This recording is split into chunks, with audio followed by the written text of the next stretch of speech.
가인이 아벨을 죽였는데요. 가인이 아벨을 죽인 그 이유가 뭡니까? 가인이 아벨을 죽인 거는 자기 제사, 자기 예배를 지키기 위해서 아벨을 죽인 거죠. 형제를 죽인 거죠. 아흐. 자기 의를 지키기 위해서 자기의 그 선을 지키기 위해서 인간들은 살인을 하는 거예요. 이게 이제 율법이라는 거죠. 이 율법의 행태는 이렇게 나타나는 거예요. 살인으로 나타나는 거죠. 그게 이제 가인이 아벨 살인으로 나타났고 이스라엘의 예수 살인으로 나타난 거고, 그 예배에 여전히 이제 묶여 있으면, 그 율법이라는 것에 여전히 묶여 있으면, 그게 이제 우리가 여전히 예수 죽이는 자, 살인하는 자인 거죠. 자, 정리를 한 번 더 하자면요. 모든 예배는 가인의 예배, 그리고 아벨의 예배로 나누어진다고 했죠. 가인의 예배는 율법의 예배고, 자기의 예배고, 자기를 위한 예배고, 자기를 높이고 숭배하는 예배인 거죠. 그런 그 엉터리 예배를 드리는 가인이 진리를 깨닫고 올바른 제사를 드리는 아벨, 그 형제, 그 하나님이 기뻐 받으시는 그 제사를 드리는 그 형제 아벨, 예수를 죽인 거죠. 올바른 예배라는 건 하나님이 기쁘게 받으시는 예배인 거죠. 근데 가인이 아벨을 죽였다는 건 하나님이 기뻐하는 걸 싫어했다는 거죠. 그러니까 그거는 결국 하나님을 죽인 거나 다름이 없는 거고요. 하나님을 죽일 수가 없으니까 아벨을 죽이는 거예요. 인간이 창조주를 살해했다는 게 잘 이해가 안 되시겠지만, 하나님이 기뻐하시는 걸 싫어하면 그게 하나님을 대적하는 거고, 그 일이 예수 죽이는 일로 나타나는 거예요. 죽일 수 없기 때문에 화만 내고 있는 거예요. 죽일 수 있는 상태로 왔다니까 여지없이 죽이고 있는 걸로 드러나는 거란 말이죠. 역사 속에서. 그걸 보여주시는 거예요. 너희는 나 죽이는 자다라고 보여주시는 거예요. 율법의 예배 드린다는 건 하나님 살해다라고 하시는 거죠. 예. 그러니까 그 율법의 예배를 이스라엘이 드렸단 말이에요. 그 진리를 모르고 하나님의 참뜻을 모르고 드렸는데, 예수님은 신령과 진정으로, 신령, 푸뉴마, 성령과 그 알레테이아, 진리로, 성령과 진리는 결국 말씀인 거죠. 말씀의 그 진의를 알고 드리는 것, 하나님의 뜻을 알고 드리는 예배인 거죠. 근데 그걸 율법의 매인자들은 그걸 드릴 수도 없고 그걸 드리는 자를 기뻐하지도 않는 거죠. 그러니까 자기는 드릴 수 없는 걸 드리는데 하나님은 그걸 기뻐하신다고 하니까 그를 놔둘 수가 없는 거죠. 그러니까 죽일 수밖에 없는 거예요. 그러니까 율법이 율법으로 살인을 하는 거죠. 그게 하나님 대적하는 거고 하나님 살해란 말이에요. 이사야서 53장 2절. 그는 주 앞에서 자라나기를 연한 순 같고 마른 땅에서 나온 줄기 같아서 고운 모양도 없고 풍채도 없은즉 우리 보기에 흠모할 만한 아름다운 것이 없도다. 그는 멸시를 받아서 사람에게 실어버린 바 되었으며 간고를 많이 겪었으며 질고를 아는 자라. 마치 사람들에게 얼굴을 가리우고 보지 않음을 받는 자 같아서 멸시를 당하였고 우리도 그를 귀히 여기지 아니하였도다. 예, 이 모습이 아벨의 모습이고, 그리고 예수님의 모습인 거죠.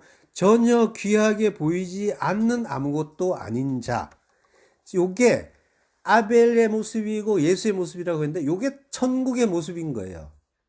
겨자씨 같다고 하는 그 세상에서 보기에는 별거 아닌 것처럼 보이고 귀하지 않게 보이고 흠모할 만한 아름다움이 없단 말이에요.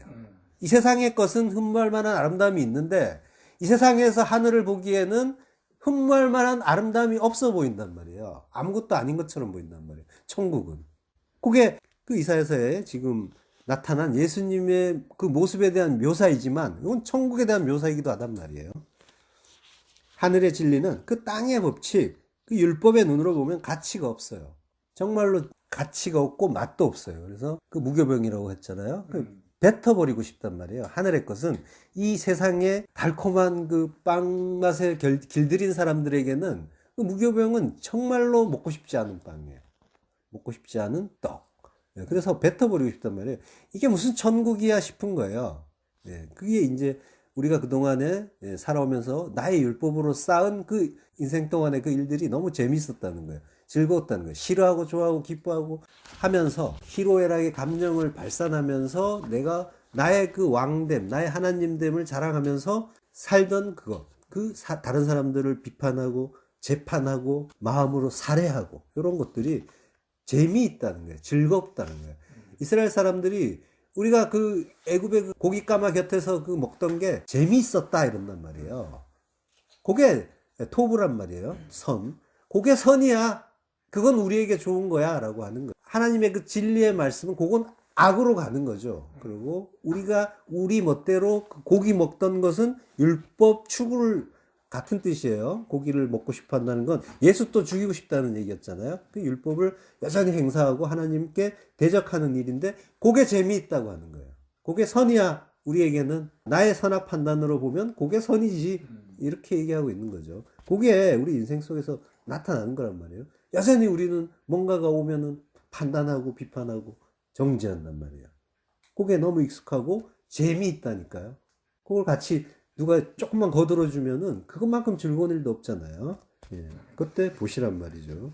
그러니까 그 아벨, 그 예수가 하나님을 섬긴다고 자처하던 자들에게 살해를 당하는 일, 이게 이제 그 땅의 법칙에서 보면은 당연한 일이 되는 거란 말이에요. 이스라엘은 하나님께 제사를 드리던 자였어요. 열심히 드린다고 한 자들이에요.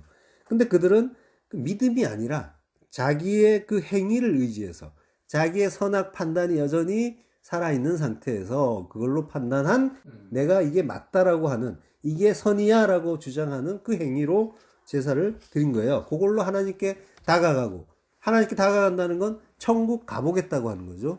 예, 그게 율법의 그 행태란 말이에요. 그런 율법주의자들이었던 거죠. 그걸 인정하지 않고 그게 죄라고 말씀하시는 예수님을 거부하는 것. 그게 이제 창조주 살인이고요. 그러니까 내 죄를 드러내는 어떤 선한 자, 나의 어두움을 드러내는 빛.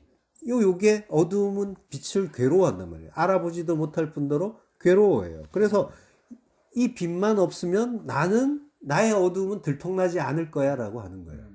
그래서 빛을 제거하는 거죠. 살해하는 거예요.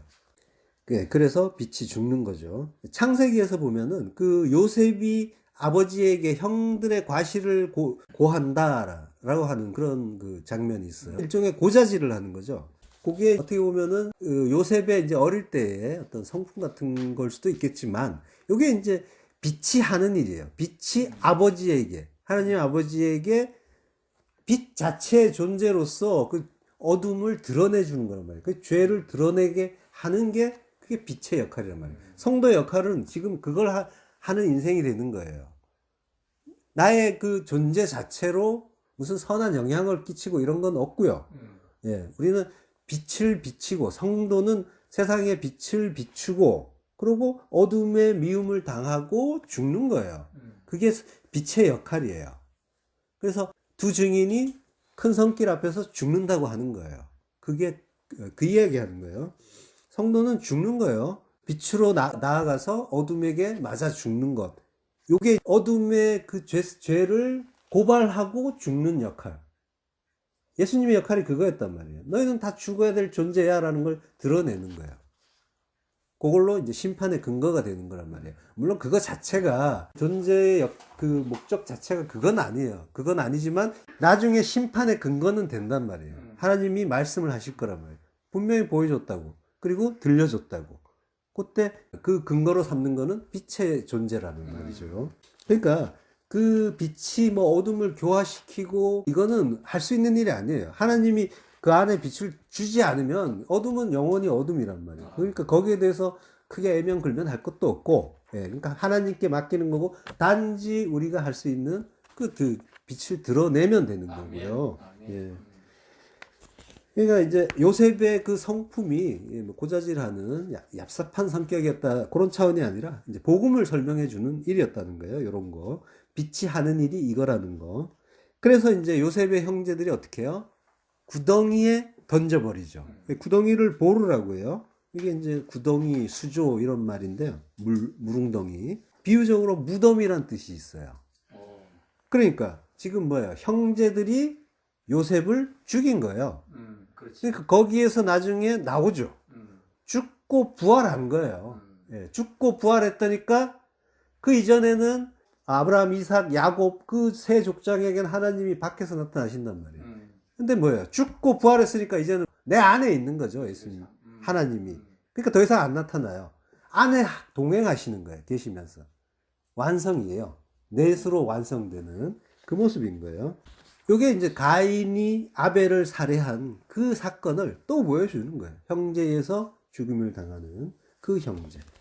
이스라엘은 그 예수님을 가인이 아벨 죽이듯이 죽였는데요. 그 예수님을 죽인 거는 결국 진짜 하나님을 죽인 일이 되는 거죠. 이렇게 증명이 되는 거예요. 율법은 하나님 살해다라고 하는 거죠. 살인하지 말라는 그 십계명의 말씀을 인간들은 지키지 못한다는 걸, 그거 확증이 되는 거죠. 율법이라는 걸 이제 조금 더 정의를 해드리면요. 이게 중요하죠. 가인도 이스라엘도 그 율법으로 예배를 드린 거잖아요. 그러니까 율법이라는 건 하나님이 주신 그 모든 말씀, 모든 건 말씀이라고 있고, 그 모든 말씀, 요게 이제, 그게 계명이다라고 알고 있잖아요. 이것도 맞는 거예요. 하나님이 주신 말씀 자체, 이것도 1차적으로 그 말씀이 우리에게 주어지고요. 근데 그 말씀을 인간들이 표피적으로 이해해버리고 그걸 지켜서, 준수해서 그걸로 인생의 복과 구원을 얻으려고 했단 말이에요. 인간이 자기 멋대로 이렇게 하면 돼, 이게 좋아 하면서 선악의 판단을 발동을 한 거예요. 이게 율법이에요. 하나님의 말씀에 대해서 자기가 판단을 한 거예요. 하나님은 그거 아니다라고 하시는데 이스라엘은 이게 맞아요, 맞는 거예요 라고 이제 주장하면서 그 율법을 지킨다고 했는데 그 한 일이 선지자들을 멸시하고 죽이고, 그리고 예수님도 마찬가지로 멸시하고 죽이고, 결국 하나님을 대적하고 살해하는 그 일을 하는 거죠. 그러니까 말씀의 진리를 모르고 껍데기로 보게 되면, 그 판임을 그저 판임으로 보게 되면 그게 죄라고 하는 거죠. 중요한 건 그 속에 담긴 하나님의 그 구원의 복음이에요. 모든 건 말씀인데 그 안에는 다 복음이라니까요. 말씀으로 지으셨기 때문에.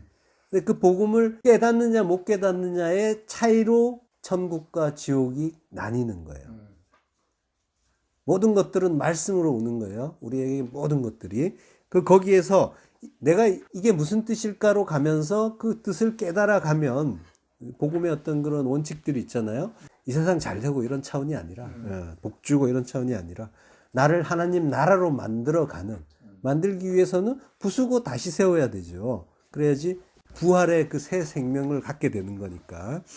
그러니까 그 인간이 하나님의 그 모든 말씀은 구원의 복음인데 그걸 보이는 대로 보면서 표피적으로 피상적으로 보면서 열심히 행하는 그 일만 하고 있으면은 그거는 앞에서 말씀드린 것처럼 아벨 죽이고 예수 죽이는 하나님 사례로 나타나게 된다는 거고요. 여기까지는 이제 정리가 됐죠. 그래서 여기서 한 걸음 더 들어가서 모든 게 하나님 말씀이라고 했잖아요. 그러니까 우리 인생의 모든 순간들은 말씀으로 점철되고 있는 거예요. 말씀들은 계속 오고 있는데 우리는 그걸 말씀으로 받지 못하고 있는 거예요.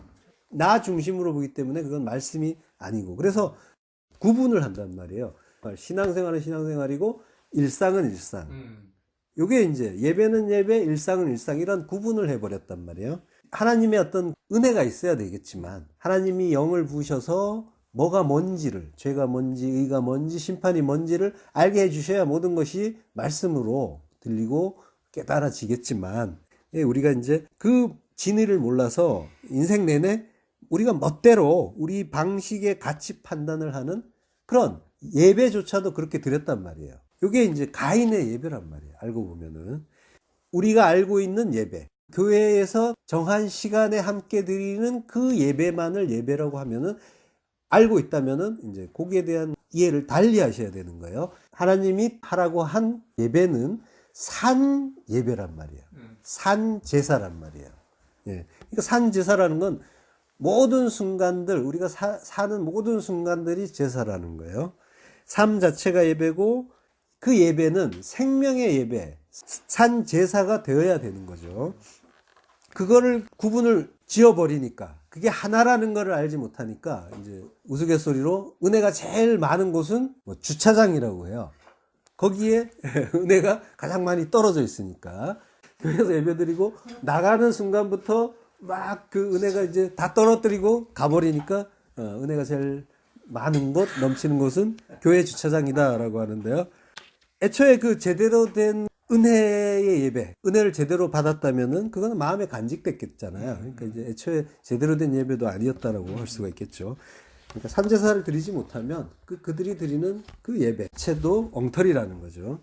그러니까 하나님이 우리에게 모든 것을 진리를 담아 주셔요. 구원의 복음을 담아 주세요. 근데 우리가 그걸 보이는 대로 보면서 그리고 그걸 실제라고 착각을 한단 말이에요. 이게 진짜야? 이게 너무 리얼하니까. 사실은 그건 허상이라고 하는 거죠. 그 믿음은 보이지 않는 것들의 실체라고 하잖아요. 예, 실체란 말이에요. 보이지 않는 게 실체란 말이에요. 그 믿음에 의해서 그게 가능해지는 거죠. 하나님이 주시는 그 은혜를 통해서 많은 그 일들, 그 사건들, 인간관계, 자연현상, 무엇보다 일상들, 식사를 하고 세수를 하고 일터를 오고 가고 그리고 각자 하는 그 모든 일들을 통해서 겪는 그 모든 일들, 심지어 화장실 가는 일들까지도 잠자고 일어나는 것까지 다 한순간도 말씀 아닌 게 없단 말이에요. 하나님의 주관 속에 있단 말이에요. 거기에 하나님과 관련이 없는 일이 있다고 한다면 그건 하나님이 전지전능한 분이라는 것을 믿지 못하는 상태인 거예요. 근데 그 속에서 그 진리를 보지 못하고 이제 우리는 그동안 가인의 예배를 드렸던 거죠. 근데 이 모든 것들이 하나님의 말씀이라는 걸 깨닫고 그걸 말씀으로 받게 되면은 그러면 성령과 진리로 받게 되는 거고 그걸 그 성령과 진리로 깨닫게 되면 그러면 그게 아벨의 예배인 거고 그 예배는 하나님이 기뻐 받으시는 예배인 거죠. 예. 그러니까 예배라는 형식을 지금 생각하시면 안 돼요. 모든 것들이 하나님 말씀이고 나는 그 말씀을 받고 그 말씀에 의해서 깨달아 간다라고 생각하셔야 되는 거예요. 그걸 하나님은 예배라고 봐주시는 거예요. 제사라고 봐주시는 거예요. 근데 그 내용이 이 십자가의 은혜와 연결이 돼야 되는 거예요. 나 중심의 자의적인 해석이 아니라 모든 것이 나를 죽이고 되살리는 부활의 그 은혜의 말씀. 그게 구원이잖아요. 죽고 부활하고 부활의 새 생명, 영혼의 생명. 죽고 부활해야 영생이란 말이에요. 근데 그 이전에 그 죽는 거에 대한 그 이해가 없어서 죽기를 두려워해서 평생에 매여 종노릇 한다니까요. 율법의 종노릇. 율법의 종노릇은 나의 종노릇인 거예요. 나라는 그 율법의 종노릇. 근데 그게 자기는 하나님처럼의 삶이라고 그게 자유라고 생각을 하면서 오해를 하면서 이제 받는 거죠. 그러니까 그 가인의 예배와 아벨의 예배에 대한 그 의미, 그 왜 이런 구분이 있는지를 잘 이해를 하시고요. 그거를 이제 이해를 하셔야 되는 거야. 그 일상 속에서 이게 내가 지금 가인의 예배를 드리고 있는가, 아벨의 예배를 드리고 있는가. 나 중심으로, 내 판단 중심으로, 선악 판단을 중심으로 나에게 주시는 모든 말씀들을 바라보고 판단하고 있다면 나는 가인의 예배에서 벗어나지 못하고 있는 거란 말이에요. 이걸 잘 이해를 하시기 바라요. 가인의 예배를 드린다는 그 증거들이 무수하게 많잖아요. 사소한 일에도 흔들리고 분내고 성내고 요동하고 하나님이 그걸 지진으로 또 보여주시잖아요. 흔들리고 이런 거. 약속의 땅인 너희가 이렇게 흔들리고 있다는 걸 보여주시는 게 지진이에요. 그러다가 더 감정이 혹해지면 둘로 나눠버리잖아요. 완전히 쪼개져 버리고 땅이 갈라져 버리잖아요. 그리고 그 속으로 떨어지면 멸망이잖아요. 스월로, 무적행으로. 그게 멸망이라는 걸 보여주시는 거예요. 자연현상을 통해서 성도에게, 우리에게 말씀해 주시는 거랍니다. 그걸 통해서 놀라고 두려워할 것이 아니라, 아, 내가 저러고 있구나. 이걸 이제 계속 바라보셔야 되는 거죠. 그러니까 약속의 땅인 우리가 반석 위에 집을 짓지 못하면은 늘 요동치는 거예요. 평강이 없고 늘 흔들린단 말이에요. 그럴 수밖에 없게 되어 있지만, 바울이 고백했듯이 우리는 사망의 몸을 가지고 있단 말이에요. 완전한 그 성화에 이를 수가 없는 존재예요. 천국, 완전한 그 천국, 본향에 돌아가기 전까지는 그 사망의 몸 때문에 괴로워할 거란 말이에요. 그렇지만은 그게 뭔지 알고 간단 말이에요. 성도는. 지난 시간에 얘기했잖아요. 안 되지만, 불가능하지만 어떤 지향성을 갖게 된단 말이에요. 계속해서 실족하지만 하나님은 바로바로 깨닫게 하시고, 아, 나의 그 불가능, 이걸 점점 더 깨닫게 하고, 그리고 그리스도 십자가 붙잡는 방향으로 인도하신단 말이죠. 예, 그 평강이 없고 흔들리는 그 땅, 그 지진나는 땅, 선악의 두 마음으로 갈라지는 우리를 돌아보라는 거죠. 수시로 흔들리고 요동치고 그런 순간들을 계속 마주치잖아요. 그때 보시라는 거예요. 영원한 그 무적행 속으로 들어가야 되는 게 맞구나를 확인하는 거예요. 자, 그러니까 내가 가인의 예배를 드렸고, 그럼으로써 아벨 죽인 가인, 예수 죽인 나. 요게 이제 이해가 되셔야 되는 거죠. 그리고 우리가 매일 그 삶 속에서 엉터리 예배 드림으로써 예수 죽인 죄인이었다라는 걸 알게 되는 거고요. 그러니까 회개라는 거는 일상의 죄를 반성하는 차원이 아니라 완전한 돌이킴이란 말이죠. 땅에 어떤 지향을 가지고 있었는데 거기에서 돌아서는 거예요. 하늘로 완전히 돌아서서 넘어지지만 하늘 향해서 그 목적지에 대한 그 시선을 잃지 않고 계속 가는 거예요. 메뚜기 보시면 돼요. 메뚜기 생각하시면 돼요. 계속 땅에 떨어지지만 계속 하늘을 향해서 뛰어오르는 거예요. 그래서 정하다고 하는 거예요. 메뚜기를. 그 메뚜기의 모습을 우리는 우리의 모습이다라고 보시면 돼요. 비록 불가능하지만 계속해서 하늘을 향한 지향. 예, 요걸 보시고요. 그러니까 그 진짜 회개는 아니지만 우리는 여전히 이제 그 완전한 회개에 이르지 못할 때 계속해서 엉터리 제사를 드린단 말이에요. 그 제사를 드릴 때 필요한 게 하나님께는 제물이 필요하잖아요. 그러니까 또 뭐예요? 양을 갖다 바치겠죠. 이스라엘의 예배를 보시란 말이에요. 계속 양을 갖다 바쳐요. 우리가 또 뭐 일상에 대한 그 회개를 한다고 하는데 반성이에요. 물론 해야죠. 해야 되는데 하지 말라는 게 아니라 뭔지를 알자는 거죠. 진짜 완전한 회개를 내가 했는가? 땅에 대한 지향을 멈추고 하늘의 시각으로 하나님의 그 시선에서 모든 것을 보는가? 하나님이 나에게 주시는 모든 것 속에 담긴 그 하나님의 뜻을 내가 발견하려고 애쓰고 있는가? 이거를 이제 보셔야 되는 거예요. 내 마음에 들 때 기뻐하고 안 들면 분내고 성내고 요게 아니라, 그러니까 하나님이 받으시는 제물은 어린 양밖에 없단 말이에요. 예수 그리스도. 이게 11조의 개념이잖아요.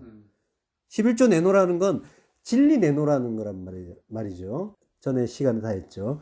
그러니까 그거 있어? 그 진리 있어? 그거 내놔봐 라고 이제 하나님은 말씀하시는 거고, 내 안에 그 11조를 내놓지 못해서 계속 어린 양이 죽는, 그 진리가 나와야 되는데, 그 제사와 그 예물과 11조 역시도 잘 연결해서 이해하셔야 돼요. 그러니까 내 죄 때문에 그때마다 어린 양 예수가 죽는단 말이에요.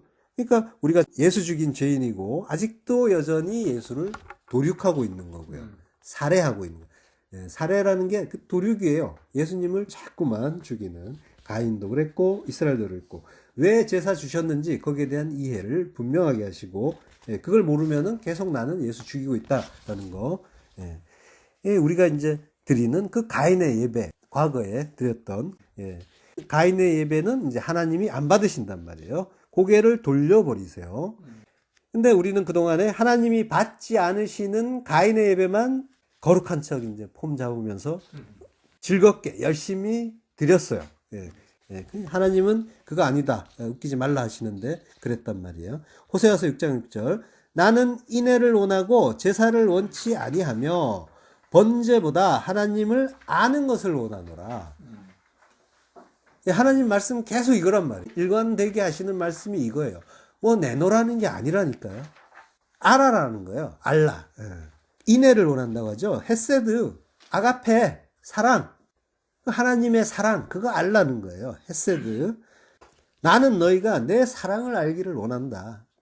그래야지 하나님이 어떤 분인지 알고 그 사랑이신 하나님을 제대로 알게 되면 제대로 된 사랑이 나온단 말이죠. 그걸 아는 게 중요한 거지, 무슨 내가 제사가 좋아가지고 그 제사 매일 드리라고 했겠니? 라고 이제 하시는 거죠. 그래서 알아먹으라는 거예요. 알라. 제발 좀. 아는 것을 원한다. 다아트. 그 야다의 명사잖아요. 지식. 제대로 아는 것. 그러니까 살인하지 말라는 그 계명은 인자 좀 그만 죽이라는 말씀이었고, 인자 그만 죽이라는 말씀은 죄가 뭔지를 바르게 알고 진짜 회개하라라는 말씀이었던 거죠. 성령이 오셔야 가능한 일이고요. 고린도전서 15장 22절. 아담 안에서 모든 사람이 죽은 것 같이 그리스도 안에서 모든 사람이 삶을 얻으리라. 아벨은 원래 죽기로 작정이 되어서 이 땅에 온 그 의로운 형제 예수님의 모형이라고 했죠. 가인은 아담의 첫 아들이에요. 그래서 가인 속에 아담의 내용이 또 들어있는 거죠. 그러니까 선악과 따먹은 아담. 아담은 사람이라는 뜻이라고 했잖아요. 그러니까 모든 인간을 다시 보여주는 거예요. 죽기로 작정된 형제를 죽인 그 가인. 그러니까 그 가인의 죄는 그 이전에 하나님의 창세전 언약이라고 했죠. 창세전에 이미 하나님이 약속을 하신 거잖아요. 창세전에 십자가가 섰다고 했어요. 그러니까 우리가 이제 흔히 아는 것처럼 뭐 예수님이 안 죽으셔도 됐는데 억울하게 죽으셨다 이런 차원이 아니에요. 십자가는 이미 창세전에 섰단 말이에요. 그리고 그 십자가를 계속 성경 내내 보여주셨고요. 지난 시간에도 봤죠. 그러니까 언약의 내용 자체는 당신의 아들을 죽여서 그 피의 공로로 죄인들을 살려내는 것, 요거라고 했잖아요. 그거는 이미 창세전에 약속이 된 거예요. 디모데후서 1장 9절 하나님이 우리를 구원하사 거룩하신 부르심으로 부르심은 우리의 행위대로 하심이 아니요 오직 자기 뜻과 영원한 때 전부터 그리스도 예수 안에서 우리에게 주신 은혜대로 하심이라. 하나님이 우리를 구원하사 소조 구원하사 거룩하신 하기오스 부르심으로 클레시스 부르심은 칼레오 부른다는 건 클레시스의 동사형이 칼레오죠. 칼레오가 이제 부르다. 교회가 클레시아라고 했잖아요. 클레시아가 바크로 에크가 바크로 그리고 칼레오 밖으로 불러낸 자들이란 뜻이라고 했잖아요. 그러니까 하나님이 불러낸 자, 이 세상에서 꺼낸 자, 출애굽시킨 자, 이들이 교회인 거죠. 우리의 행위대로 에르곤 행위, 뭘 잘하고 못하고를 따져서 그걸로 구원한 게 아니다라고 하시는 거죠. 오직 자기 뜻, 프로데시스, 뜻, 하고 싶어 하시는 그 의지, 의도, 그리고 영원한 때 전부터 그리스도 예수 안에서 우리에게 주신 은혜대로 하심이라. 창세전에 그리스도 예수 안에서 우리에게 주신 은혜. 이미 작정이 되어 있다는 거죠. 그 은혜, 카리스대로. 그러니까 우리가 뭘 잘해서가 아니라 창세전에 이미 예정되어 있는 일이라는 거예요. 지금 성경은 계속 이거 하려고 하는 거예요. 너희가 뭘 잘해서 하는 거 아니고, 그리고 내가 택한 자는 그 하나님의 뜻 바르게 알아서 바른 예배, 바른 제사 드리는 자다라고 하는 거예요. 그러면은 성경에 일관된 그런 말씀, 너희가 뭘 잘해서 하는 게 아니고 내가 은혜로 구원하는 거야 라는 걸 바르게 하는 성도는 어떻게 되겠어요? 내가 뭘 잘했다라는 주장을 하지 못한단 말이에요. 그리고 그 은혜 앞에 엎드리게 돼 있는 거예요. 그리고 다른 이웃들에게 잘난 척하지 못하겠죠. 항상 인간들은 올라가려고 하잖아요. 그렇지만 이 은혜를 그래서 바르게 알려고 하는 거예요. 바르게 알면 어떻게 하겠어요? 내려가게 돼 있단 말이죠. 나를 밟고 올라가게 만든단 말이에요. 서로가 높여주고 서로 왕 같은 제사장으로 섬겨주는 그것이 이제 천국이 되는 거죠. 십자가는 구원에 올리면서 천국 백성들의 생활에 올리기도 하단 말이에요. 이걸로 사는 거예요. 이거를 이제 이 인생 동안에 배우고 연습하고 가는 거란 말이에요. 완전하지는 않겠지만. 마태복음 12장 4절 그가 하나님의 전에 들어가서 제사장 외에는 자기나 그 함께한 자들이 먹지 못하는 진설병을 먹지 아니하였느냐. 진설병에서 그 진설이라는 말이 프로데시스예요. 프로데시스가 차려놓은 결심, 의도 이런 뜻이라고. 근데 이게 이미 정해져 있다는 거죠.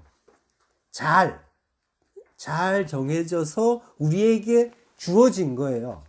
이게 코스모스예요. 이 세상을 이제 코스모스라고 하고, 지금은 이제 우주라는 말로 쓰지만, 세상을 코스모스라고 하는데, 이 코스모스가 하나님의 그 진리의 뜻을 담아서 우리에게 순서대로 잘 깨달을 수 있도록 진설해 놓으셨다라는 의미인 거죠. 자, 진설병은 그 그리심산과 에발산에서 했던 것처럼 성소에 여섯으로 진설되어 있었어요. 양쪽으로 나뉘어서. 신명기 17장 12절 너희가 요단을 건넌 후에 시몬과 레위와 유다와 이사갈과 요셉과 베냐민은 백성을 축복하기 위하여 그리심산에 서고 루벤과 갓과 아셀과 스불론과 단과 납달리는 저주하기 위하여 에발산에 서고 라고 하세요. 그러니까 여섯 지파는 저주를 위해서 그리고 여섯 지파는 축복을 위해서 나누어서 서 있는 거죠. 이게 이제 진설병의 모습이란 말이에요. 다 합쳐서 12이에요. 아들이에요. 그러니까 하나님의 그 아들에게는 축복만 주어지는 것이 아니라 저주도 함께 주어진단 말이에요. 그리고 이게 합쳐서 하나님의 은혜예요. 요거를 이해하셔야 돼요. 하나님이 나에게 이런 일을 주시는 거하고 놀랄 일이 아니라 그 왜 그런 일들을 주시는지를 알아야 되는 거고, 그 저주의 의미가 뭔지를 알아야 되는 거죠. 왜 하나님이 이런 저주를 나에게 주시는가를 알아야 진짜 아들이 되는 거예요. 그걸 모르니까 하나님 원망을 하고 괴로워하고 이런단 말이죠. 축복이라는 말은 바라크라고 해요. 무릎을 꿇다 축복하다, 찬양하다 이런 의미가 있어요. 그러니까 그 복의 의미는 무릎을 꿇고 찬양하는 거예요. 그거 자체가 복인 거예요. 우리가 이제 복하면은 국어사전으로 가면 안 된다고 했죠. 그 의미를 알기 위해서 국어사전으로 가면 안 되고 무릎을 꿇고 하나님 앞에 절로 무릎이 꿇어지는 거예요. 하나님 은혜를 바르게 알아서. 성경 공부는 하나님 은혜 알기 위한 공부예요. 모든 것이 다 은혜로군요를 깨닫는 거예요. 뭘 해라 안 해라 이런 차원을 배우는 게 아니라, 그러니까 알게 되면은 알라 알라 하나님은 계속 말씀하시는데 그걸 알게 되면은 무릎을 꿇게 돼 있어요. 그리고 찬양이 나오게 된단 말이에요. 거기에서 진정한 믿음이 나오고 순종이 나오고 그러고 기쁨이 나오는 거죠. 찬양의 내용이란 것도 칭찬이라고 했잖아요. 하나님 잘하셨어요. 요게 칭찬이에요. 나를 죽여서 살리기 위해서 하신 그 일들, 그 의미를 알기 때문에 몰랐을 때는 그 불행 같고 고난 같고 저주 같았던 그 일들이 알고 보니까 나 살리기 위해서 하신 일이었군요를 알게 되는 거예요. 그래서 찬양할 수 있게 되는 거예요. 진짜 사랑을 깨닫고. 하나님의 은혜는 영혼을 보신단 말이에요. 이 세상을 보는 게 아니에요. 여기는 잠시 잠깐. 그래서 하나님 참 잘하셨습니다. 그때 저 다리 부러뜨려줘서 감사합니다. 그래서 하나님 앞에 엎드리게 됐군요 라고 하고 기뻐하고 감사하는 거고, 쫄딱 망하게 해줘서 감사합니다. 암 걸리게 해서 감사합니다. 절로 나오는 거예요. 그 의미를 알게 되면. 아들만 이런 찬양하는 거죠. 모르는 사람들은 뭔가 자기에게 유익이 될 때만 기뻐하잖아요. 이거는 이방인들의 찬양인 거고, 진짜 아들은 하나님이 나를, 하나님 백성, 아들 만들기 위해서 하신 그 모든 일들이 다 감사였다는 걸 아는 거죠. 그거 아니었으면 내가 어떻게 지어질 수 있었겠습니까? 라고 그걸 깨닫고 기뻐하고 감사하는 것. 요게 진짜 아들인 거죠. 명사형이 베라카, 축복이고요. 그러니까 베라카, 복을 보게 되면은 그 의미가 동사형에 나와 있다는 거죠. 요걸 이제 이해하셔야 되는 거예요. 복만 보면 안 되고, 그 내용이 뭔가. 그리고 저주라는 말이 켈랄라예요. 발음이 좀 재밌는데, 켈랄라. 저주, 독설, 이런 의미인데, 동사형이 아라르, 저주하다예요. 이 켈랄라라는 말을 이제 조금 주의 있게 보셔야 되는데요. 이게 이제 저주라고 되어 있지만, 저주는 저주인데, 실현되지 않는 저주예요. 하나님의 저주의 어떤 성격이 나와 있죠. 하나님이 이 세상에서는 저주를 주시는 것 같은데 영혼을 보니까 그거는 저주가 아니었구나를 깨닫는 그런 저주란 말이에요. 하나님이 이스라엘 쫄딱 망하게 해가지고 바벨론으로 아수르로 막 끌고 가는데, 그래서 다 죽었다고 이제 하고 완전히 멸망했다고 괴로워하고 슬퍼했는데 알고 보니까 영혼 속에서 보니까 이거는 하나님이 구원하시기 위한 그런 일이었군요를 아는 거예요. 거기에서 이걸 아들이 아니면 어떻게 깨닫겠냔 말이죠. 꼬챙이로 막 옆구리 꿰가지고 서로 굴비 엮듯이 엮어가지고 끌고 가고 막 이랬단 말이에요. 아수르 사람들이. 그거 인생 속에서 다 하는데 그게 하나님의 어떤 복이고 그리고 은혜라는 거를 어떻게 알겠냔 말이에요. 하나님의 영이 아니면은 우리는 그거 모른단 말이에요. 그래서 원망하고 불평하고 저주할 수밖에 없어요. 그렇지만은 하나님의 저주는 이게 저주가 아니라 영혼 속에서 거기에서 나누어지는 거기 축복과 저주를 보시는 거예요. 그래서 켈랄라는 그 영원한 저주가 아니라 이 땅에서 끝나는 영혼 속에서는 실현되지 않는 저주인 거죠. 너희는 내 백성 아니야 하잖아요. 하나님이. 그리고 너희는 국률 없어 라고 하시잖아요. 이게 이제 저주처럼 보였잖아요. 우리가 이제 그 성경을 보면 알잖아요. 그러니까 알고 보니까 뭐예요? 나중에 금방 하나님이 우리를 돌이키게 하기 위해서 했던 말씀이라는 걸 이해하게 되고, 그리고 이제 내 백성이야, 궁휼이야 라고 이제 하시잖아요. 저주 같은데 알고 보면 정신 차리라는 훈계였던 거죠.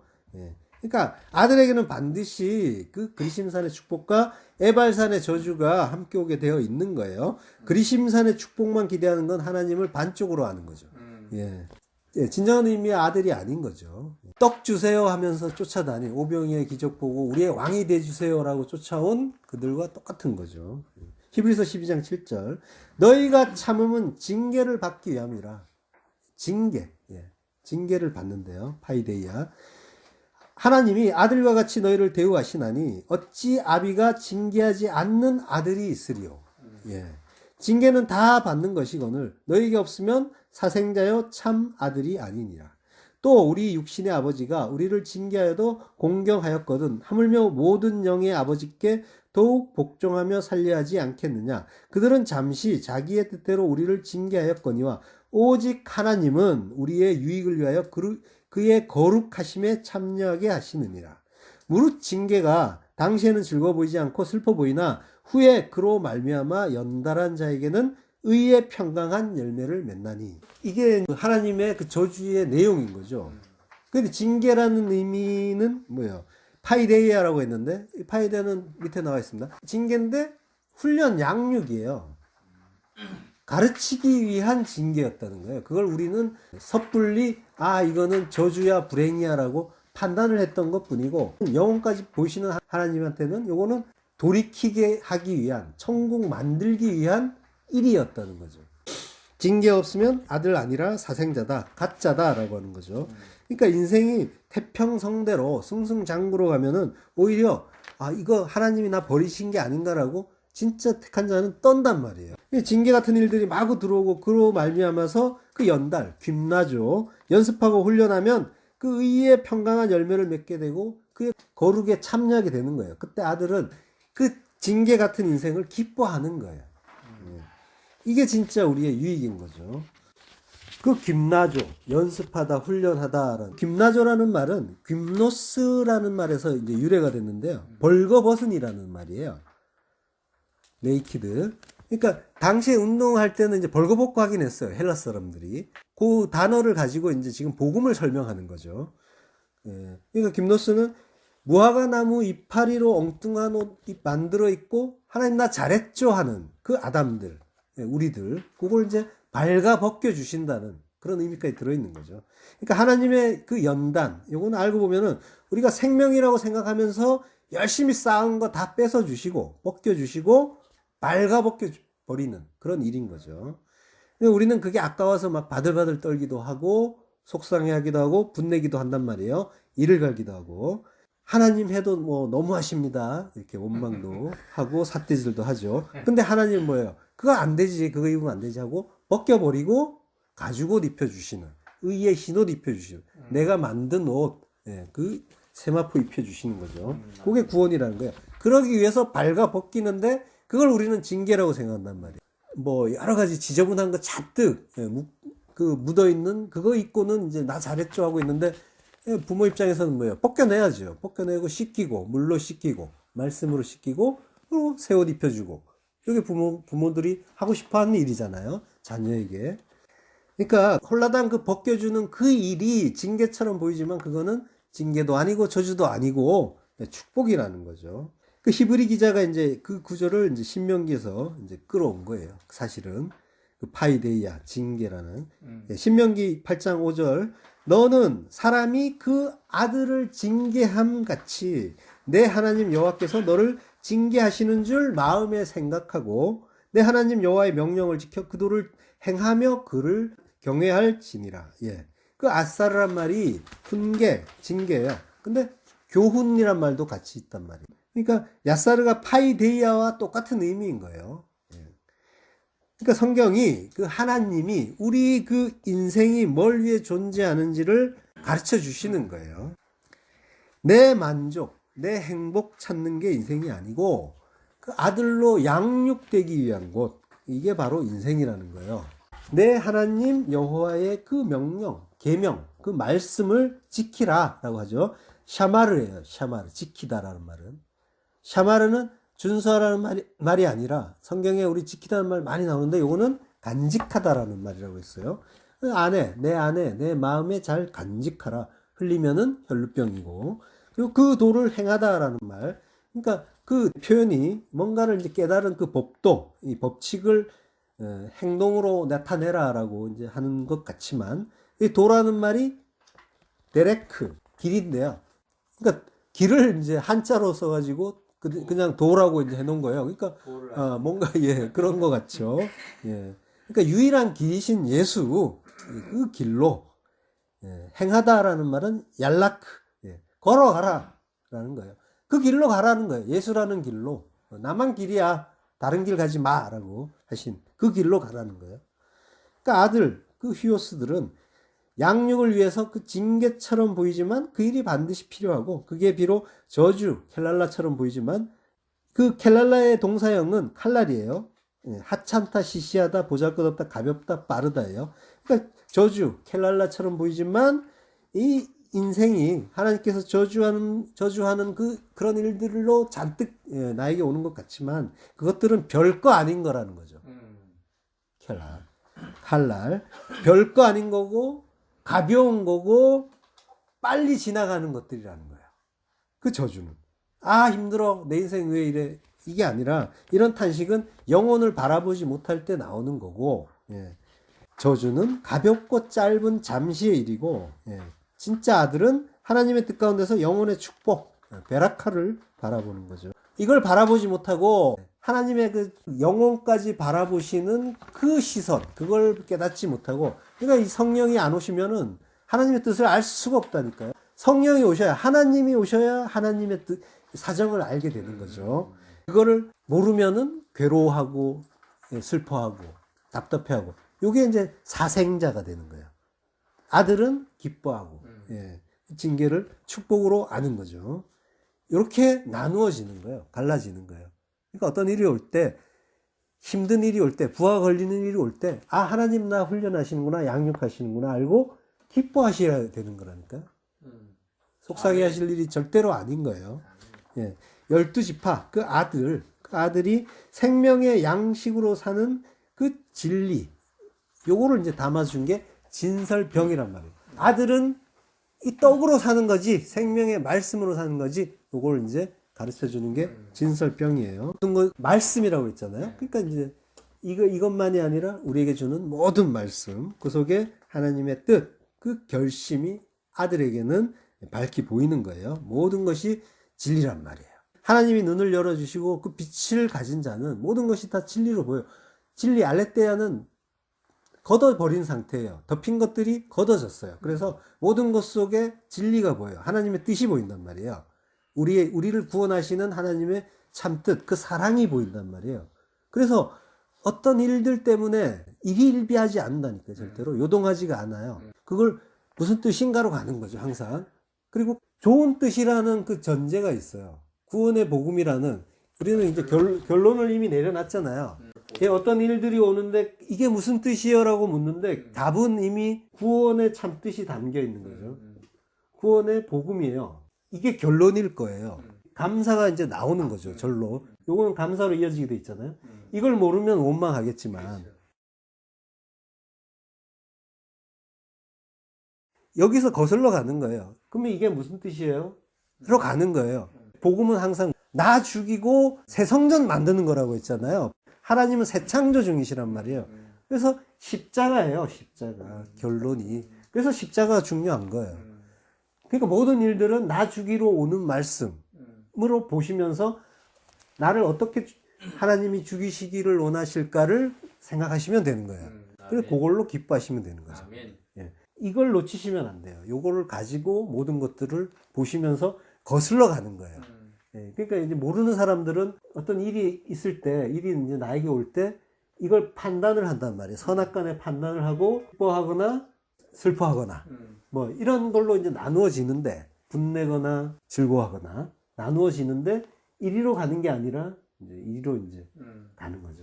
그래서 이쪽으로 갔다가 가겠지만 보통은 그렇게 이제 프로세스가 이렇게 되어 있습니다. 모르는 자들은 이 행동들이 보면은 뭔가 자기가 법의 주관자이기 때문에 조금씩 이렇게 화가 나 있는 상태가 많죠. 그래서 화낼 준비를 하고 있는 사람들처럼 보여요. 그러니까 재판장이니까 남보다 위에 있으니까 다 이렇게 내려다보면서 그래서 그런 현상들이 나타나는 거예요. 그것들을 볼 때 괘씸하다 뭐 기분 나쁘다 이게 아니라 안타깝게 보시면 되는 거예요. 모든 현상들을. 하나님의 그 뜻은 절대로 율법 잘 지켜야 구원받고 그리고 못 지키면 지옥 보낸다 이런 거 없단 말이에요. 아멘. 근데 이거를 맞다고 생각하는 분이 되게 많아요.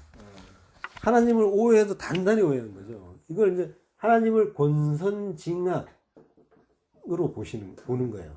본선징악의 하나님. 착한 일 하면은 복 주고, 나쁘게 하면은 징계하고, 벌 주고. 이걸 맞다고 생각한다니까요. 당연하다고. 우리에게 굉장히 이제 고착화가 돼 있어요. 그런 판단들이. 이런 차원이 아니란 말이에요. 그러니까 이게 워낙에 굳건해가지고 떠는 거예요. 두려워하는 거예요. 그래서 뭘 해야 될 것 같고, 뭘 내놔야 될 것 같고, 그런 마음들이 여기에서 나오는 거예요. 하나님을 단단히 오해한 데서 출발하는 거예요. 하나님이 어떤 분인지를 이제 제대로, 그래서 알라 하시는 거예요. 여호와를 알라, 힘써 여호와를 알라. 이걸 모르면 엉뚱한 하나님을 이제 섬긴다고 하면서 두려움에 쌓여서 열심히 뭔가를 하고만 있는 거예요. 그래 놓고는 나 했잖아요 라고 한다니까요. 염소들이. 그게 예수님이 하시는 말씀인 거예요. 그게 그 얘기인 거예요. 하나님을 그래서 제대로 알아야 되는 거고, 그 알기 위해서 하나님이 어떤 식으로 우리를 가르쳐 주시고 또 어떤 말씀을 하셨는가를 공부하는 거죠. 아멘. 홀로 완전하신 분이란 말이에요. 하나님은 전지전능하시고 홀로 완전하세요. 그런 하나님이 왜 이 시끄러운 존재들을 만들어 놓고 이런 역사를 운행하시는가, 그거에 대한 이해를 넓게 보시면서, 그러니까 영혼까지 봐야지 이게 제대로 보여요. 그러니까 이 세상, 나의 일상, 요 중심으로 보게 되면은 하나님은 안 보이게 돼 있는 거예요. 그리고 이런 하나님, 신앙생활 한다고 해도 이런 하나님만 이제 보이는 거죠. 자, 그러니까 하나님은 하시는 일이 하나님 나라 창조라니까요. 새 창조. 그 대전제를 놓치시면은 안 되는 거예요. 그래서 나를 어떻게 지어 가시는가, 죽여서 살리시는가, 새 창조하시는가, 요 관점에서 인생을 보시고 말씀을 보셔야 되는 거죠. 아까 호코스모스라고 했죠. 이 세상, 이 질서 있게 진설된 이 세상에 그 모든 것, 그것들을 통해서 날마다 진리를 가르쳐 주시는 거예요. 그걸 통해서 이제 하나님의 진설, 그 프로데시스를 깨닫고 그 큰 우주를 만드신 하나님은 얼마나 크신 분인가, 요까지 이제 알게 되는 거죠. 코스모스란 말이 이제 원래는 헬라어에서는 세상인데, 요게 이제 영어로 가서 이제 오늘날에는 우주의 개념으로 갔는데, 그 우주까지도 질서 있게 진설이 되어 있으니까 사람들이 그 질서의 그 개념을 가지고 우주라고 의미를 만든 거죠. 그걸 모르니까 이제 열심히 이제 우주선 띄우고 이제 뭔가 탐사를 하겠다. 뭐 어디에는 뭐 생명체가 있니, 물이 있니, 뭐 이제 이렇게 우주가 큰데 우리 인간밖에 없다는 건 공간의 낭비 뭐 이러면서 자기들이 어떤 진리를 정의하면서 이제 확신을 가지고 나가죠. 하늘천은 거물현이에요. 하나님은 그걸 가르쳐 주지 않으시는 거예요. 거기에 의미를. 인간은 알 수가 없다라는 거예요. 그래서 하나님이 우리에게 열어주시지 않으면 그건 절대로 깨달을 수 있는 그런 상태가 아니란 말이에요.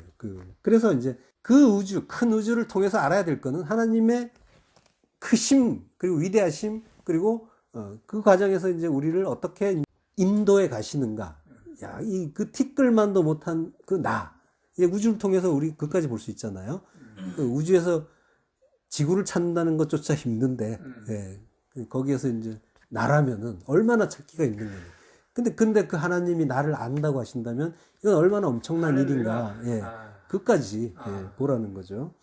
그러니까 가인의 아벨 살인사건, 그 인간들의 예수 살인사건은 살인사건 자체가 포인트가 아니라 그거는 뭔가를 알라고 하는 거였고, 그게 무슨 뜻이냐, 무슨 의미냐, 요걸 아는 게 중요한 거죠. 우리는 다 이제 예수 죽인 자들이라고 했어요. 예수님은 죄인들의 그 죄를 대신 갚아주기 위해서 죽으신 거죠. 그러면 예수님은 누구와 관계가 있는 거예요?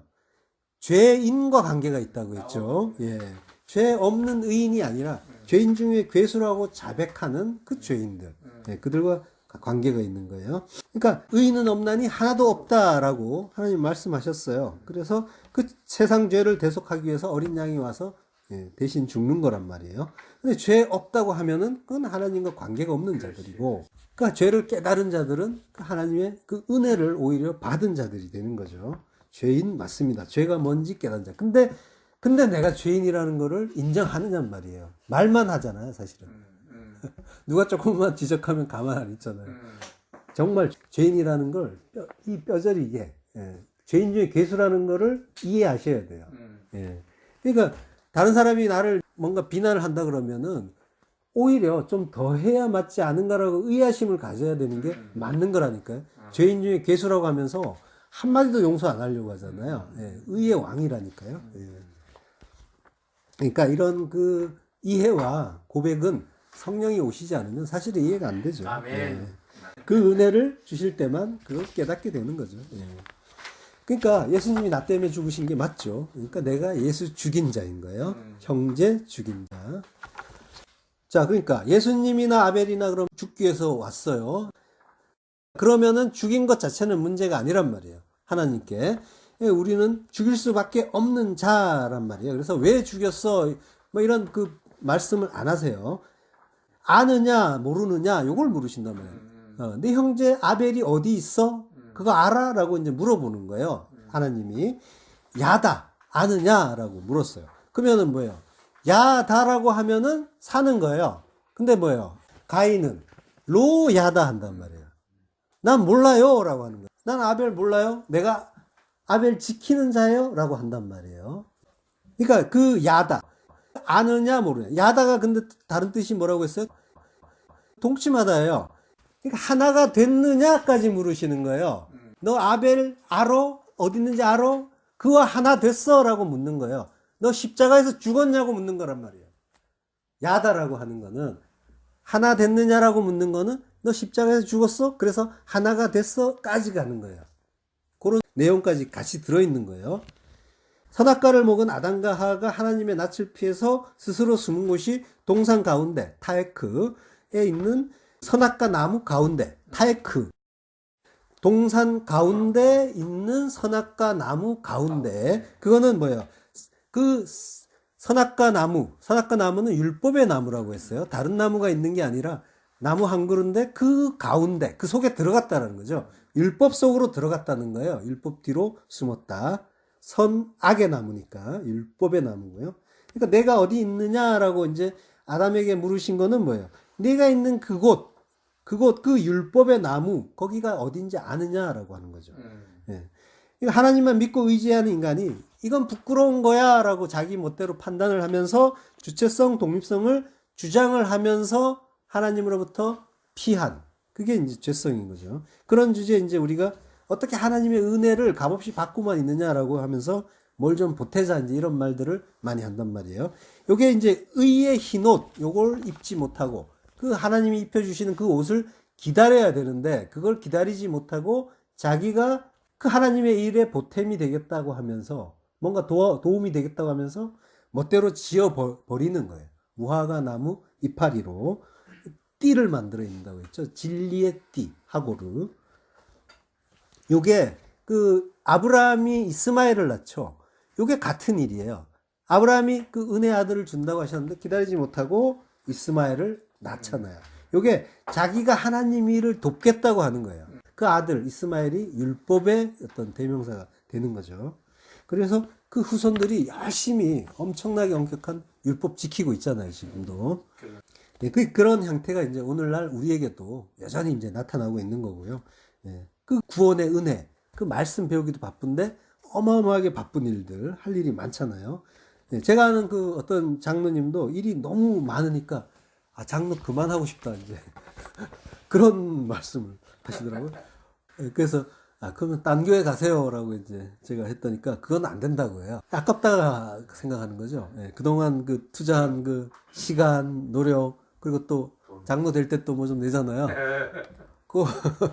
그러면서 이게 아까워서 떠날 수가 없는 거죠. 그 모든 걸 한마디로 하면 업적과 공로잖아요.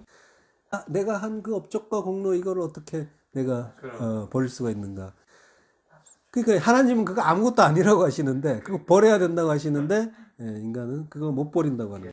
그러니까 이게 알고 보면은 그러니까 은혜가 있고 업적과 공로가 있는데 이 은혜가 아무것도 아닌 거예요. 보이지가 않죠. 예. 네. 그러니까 이게 그 은혜를 알지를 못하면은 이게 더 커 보이는 거예요. 만약에 하나님이 어떤 분인지를 알고 그 은혜를 안다면은 모든 것은 사실은 초계가 되는 거죠. 아무것도 아닌데. 예. 예. 그러니까 진짜 이제 그 은혜를 알아야 되는 거죠. 은혜를 알고, 예. 잠잠히 은혜를 받는 자의 자리로 우리가 이제 내려가는 거죠. 그래서 아까도 말씀드렸지만 겸손해지게 되어 있는 거고요. 그 은혜를 알게 되면, 그래서 누가 뭐라고 비판을 해도 조롱을 해도 전혀 문제가 안 되는 거예요. 은혜를 아는 자는 더 심하게 해도 돼라고 하는 거죠. 더 있는데. 글로 가는 거예요. 밖에서 어떤 말, 어떤 사건이 나에게 와도 나는 요동하지가 않는 거예요. 왜? 나는 죽었어요. 나는 이미 없어요. 그래서 내가 이제 살아 있어야 뭔가 말이 걸리는데 걸릴 뭐가 없단 말이에요. 그냥 지나가는 거예요. 그리고 오히려 그 말을 한 그 사람들의 영적 상태를 살피면서 안타까워하고 기도해 주는 거죠. 평강입니다. 이게 흔들리지 않는 그 반석 안에 있는 평강. 내 아벨이 어디 있느냐? 이 존재론적인 질문. 이거를 이제 하신 건데요. 그러니까 이 질문을 잘 이해를 하면 그 속에 답도 들어 있어요. 지금 하나님은 왜 죽였냐고 하는 게 아니라고 했죠. 그리고 뭐 죄를 자복하는가 보기 위해서 이제 떠보는 것도 아니고요. 내 형제 아벨이 어디 있느냐? 아이헤벨 아이카. 아이카, 내 형제란 말이에요. 아흐가 형제인데요. 뒤에 1인칭 소유격이 붙어서 아이카. 내 형제 헤벨이 어디 있느냐? 자, 아벨은 죽기 위해서 왔다고 했어요. 그래서 예수님처럼, 그래서 예수님은 이제 세상 죄를 대속하기 위한 어린 양으로 죽으시고, 그게 나 때문에 죽으신 거고, 그래서 나는 예수 죽인 자, 형제 죽인 자고, 그래서 가인은 나란 말이에요. 내가 아벨 죽였고, 예수 죽였어요. 그래서 이제 하나님이 가인에게 왜 아벨을 죽였느냐가 아니라 아벨이 어디 있느냐라고 물으셨단 말이에요. 질문을 잘 보세요. 아벨이 어디 있느냐? 이 말씀. 이 말씀은 네 마음속에 있느냐라는 것까지. 아벨이 내 마음속에 있느냐까지 들어있는 거예요. 그러니까 아벨의 그 살인 사건 자체가 아니라 아벨의 의미를 알고 그 아벨이 내 마음에 진리로 깨달아져서 간직되고 있는가를 물으시는 거란 말이에요. 가인이 로야다라고 했잖아요. 모른다.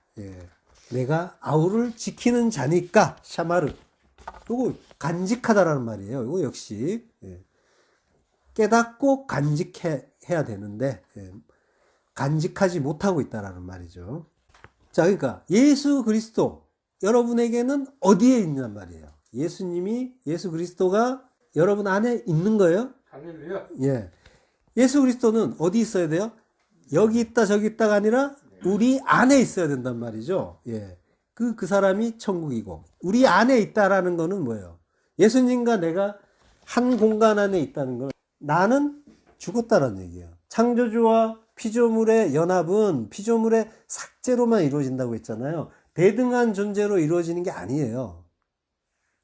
나의 삭제로만 하나가 된다는 거죠. 요걸 통일이라고 해요. 연합, 통일.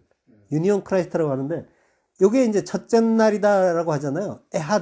에하드라는 말이 첫째라는 그 서수 자체에 이제 기능하는 게 아니라 이게 통일이야. 이게 하나야.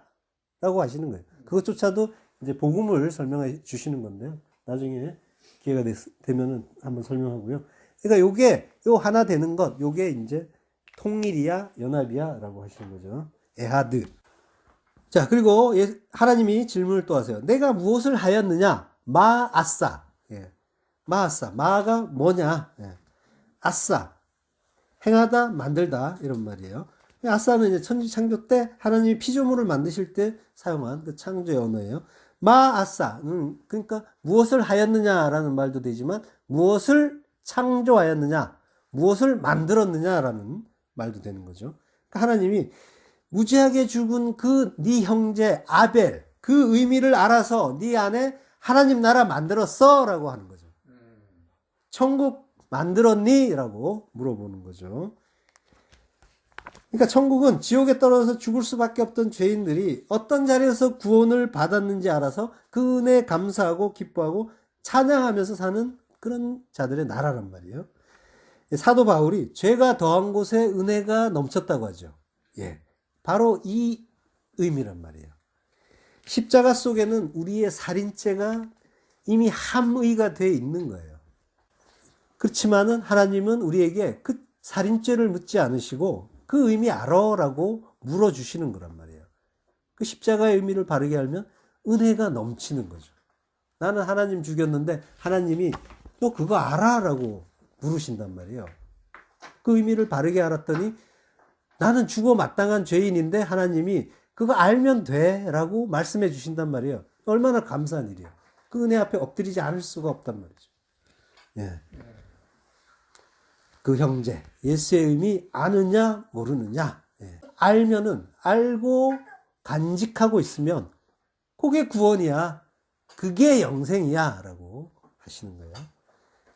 우리의 그 인생과 역사는 우리가 왜 예수를 죽였는지 그거 알기 위해서 사는 거예요. 그렇지만 그럼에도 불구하고 그분이 어떻게 우리를 용서하고 구원했는지 그걸 또 이해하기 위해서 사는 거고요. 이게 인생 사는 목적이란 말이에요. 요한복음 17장 3절 영생은 곧 유일하신 참 하나님과 그의 보내신 자 예수 그리스도를 아는 것이니이다. 예. 야다 아는 게 영생이고 로야다 모르는 게 영벌이에요. 바르게 알고 하나 되면 예. 나는 삭제되는 거죠. 그러면 그리스도만 남겠죠. 그러면은 그게 11조잖아요. 그거 내놔라고 하시는 거예요. 그게 그러면은 뭐예요? 하나님의 집, 성전, 천국에 들어가는 거죠. 11조가 그렇게 된다고 했잖아요. 이게 영생이에요. 그 영생은 먼 훗날 육신이 죽은 후에 주어지는 게 아니라 지금 죽고 부활해서 영혼의 생명으로 새로운 피조물로 부활해야 되는 거죠. 요한복음 5장 24절 내가 진실로 진실로 너에게 이르노니 내 말을 듣고 또 나 보내신 이를 믿는 자는 영생을 얻었고 심판에 이르지 아니하나니 사망에서 생명으로 옮겼느니라. 예. 진실로 진실로 아멘 아멘 진실로 그러하다. 나 보내신 이를 믿는 자 피스티오 믿다. 예, 믿는다는 거는 믿는 자의 죽음이 수반된다고 했죠. 죽지 않는 자는 믿을 수가 없어요. 내가 살아있는데 누구를 의지해요? 믿고 의지하는 거는 죽은 자만 가능한 거죠. 그러니까 믿음이 있다라고 하는 거는 어떤 행위의 어떤 그런 걸로 증명되는 일이 아니라 십자가 죽음을 죽었느냐로 나오는 거예요. 믿음은 죽음의 다른 표현이란 말이에요. 완전한 의지란 말이에요. 믿음이라는 거는. 그러니까 내가 완전히 죽어야만 누구를 의지할 수 있어요. 믿는 구석이 있으면 의지 못한단 말이에요. 그 믿는 구석이 가짜 생명이고요. 그 생명 버리라는 것이잖아요. 예, 그러니까 죽음이 믿음이고 믿음이 죽음이에요. 둘은 동시에 일어나는 일이에요. 그리스도와 함께 십자가에서 죽고 부활한 자는 다시 죽음이 없고 그럼 모든 것을 둘이 아니라 이제 하나로 보게 되는 거죠. 그걸 독생자라고 했잖아요. 모노게네스. 모든 것을 둘이 아니라 하나로 보는 아들, 모노게네스, 호휴스 호모노게네스라고 했죠. 하나로 보는 아들, 모든 것이 하나님의 선하신 뜻 하나, 그걸로만 보는 자들. 그 하나님의 선은 새창조라고 했죠. 무너뜨리고 다시 세우는 새창조. 근데 그 모든 걸 하나님의 그 영이 부어지고 하나님 뜻을 아는 자는 그 독생자가 된 자는 그 둘로 나누어진 그 무엇이 없죠. 그래서 뭐예요?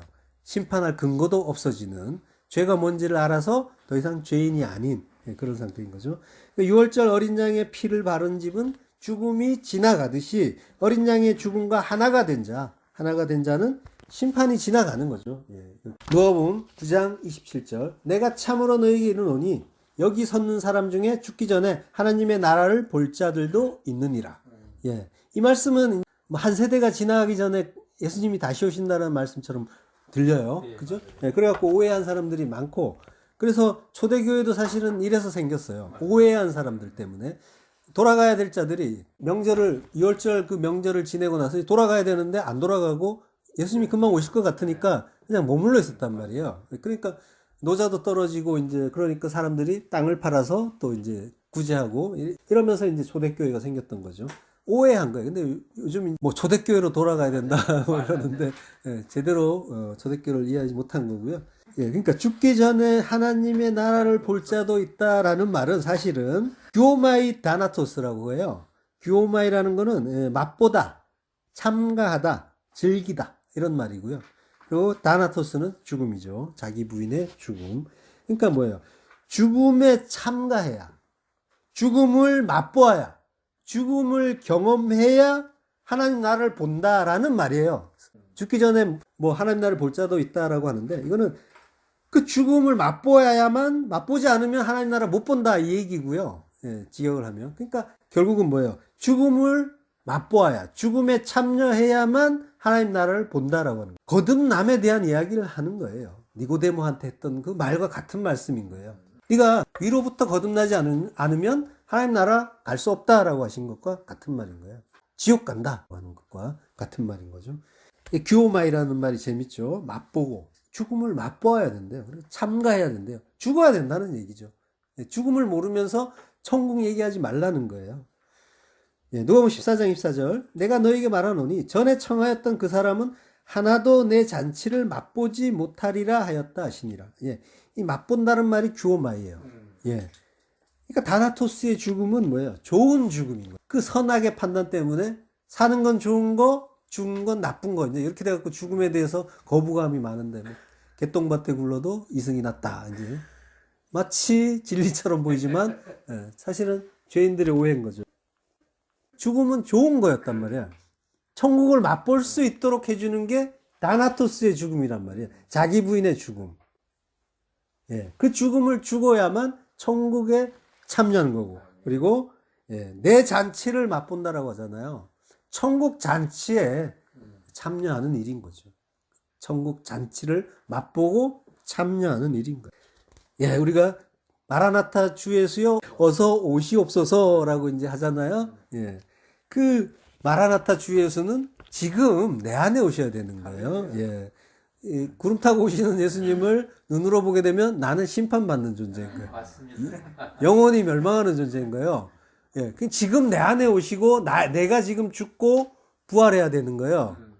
지금 내 안에. 지금 내 안에 오시는 걸 기뻐하지 않는다면 나는 천국이 싫다고 하는 것과 같은 거고, 예수님을 계속 살해하겠다고 하는 것과 같은 말인 거죠.